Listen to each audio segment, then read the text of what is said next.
My name is Sheldon, and I'm the Director of the Internet Governance team here at the Department of Infrastructure, Transport, Regional Development, Communications and the Arts.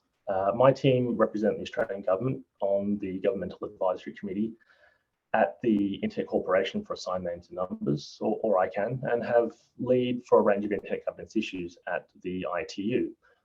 As many of you know, the Australian Government has recently returned from ICANN 75 meeting in Kuala Lumpur, Malaysia, immediately followed by a very busy 3 weeks at the ITU Plenipotentiary Conference in Bucharest, Romania.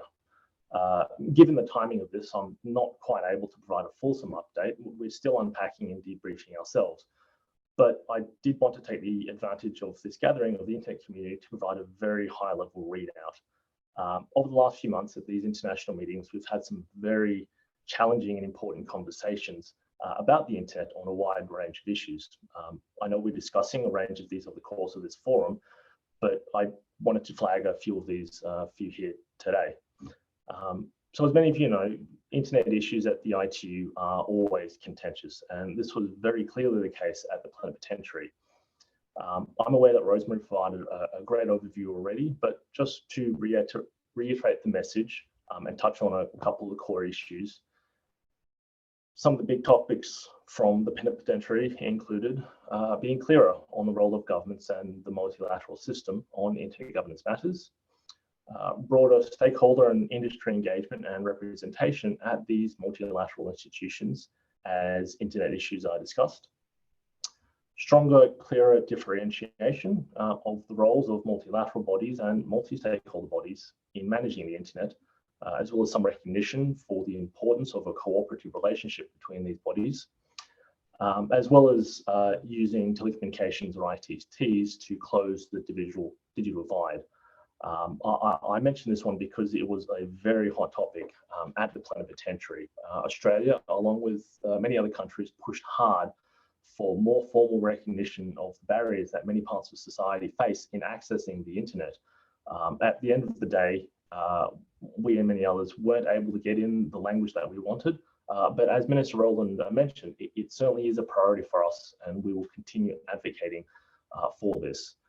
And finally, as Rosemary mentioned, the big headline for us was Australia's re-election to the ITU Council for the 2023-2026 term as a representative of the Asia and Australasia region. This was a culmination of many months of hard work campaigning, and it means that Australia is well positioned to continue to advocate for a multi-stakeholder approach to internet governance, as well as influence the ITU's broader strategic direction. All up, I think we had some quite good outcomes for the plenipotentiary, but there certainly will be a lot of work to do over the next 4 years as we prepare for the next one. Turning to the ICANN space, some of the topics that we were closely following included multilingualism on the internet, including universal acceptance of domain names, internationalized domain names, and email address internationalization. This is an issue of increased focus at both ICANN and ITU and represents a critical step in the maturity of a global all-inclusive internet. We've also been following the new generic top-level domain application round, including specifically whether to allow registration of closed generic domain names. Again, this is an issue my team will be working on closely in the coming months, and we're keen to understand the public good aspect of allocating generic top-level domains to a specific individual or organization. And finally, from ICANN, we've also been closely tracking DNS abuse mitigation, which I know that Bruce Tonkin from Outer will circle back to later today. More broadly, we've also been following a couple of quite big picture conversations as well, such as those on internet fragmentation. So this is an issue that is of great concern to my team. And I do note there is a session on fragmentation coming up next with some very well regarded but familiar names. And I'm very much looking forward to the conversation there.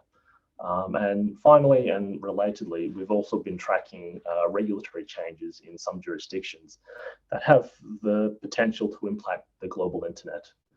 Yesterday, we had a great panel discussion on regulation here in Australia, but my team are also trying to keep tabs on what's happening globally. How is each country responding to these emerging challenges in their own way? What impact will these separate bits of domestic legislation have on global on the global interconnected internet, and importantly, how will Australians be impacted by these changes? As Rosemary outlined, these conversations signal some broader trends in internet governance that are emerging now and will only grow in relevance and urgency in the years to come. I know I very quickly blasted through a huge range of topics, so what my team and I would like to do is return to this community early next year as we plan ahead, build out the longer term strategy, and think about how we provide advice at ICANN or negotiate on some of these topics at the ITU. Once we've collected our thoughts, we would like to share some of our reflections with you all and have some specific conversations about what we as a country think about these important issues, building on a lot of discussions we've had here at NetThing 2022. As Richard Windia said, we don't really have much quiet time, but we do have an opportunity over the next little while to have a broad discussion about internet governance matters, and we are very keen to listen. So please stay tuned. In the meantime, if you would like to immediately connect on any of these topics, please feel free to reach out to us. We're always happy to connect and chat. Please just drop us an email at internetgovernance@communications.gov.au. Veronica from my team will pop this into the chat. Thanks again for your time today, and I'm very much looking forward to talking to you all again in the near future. Thanks very much for that, Ian, and that really was several very enlightening conversations in quick succession.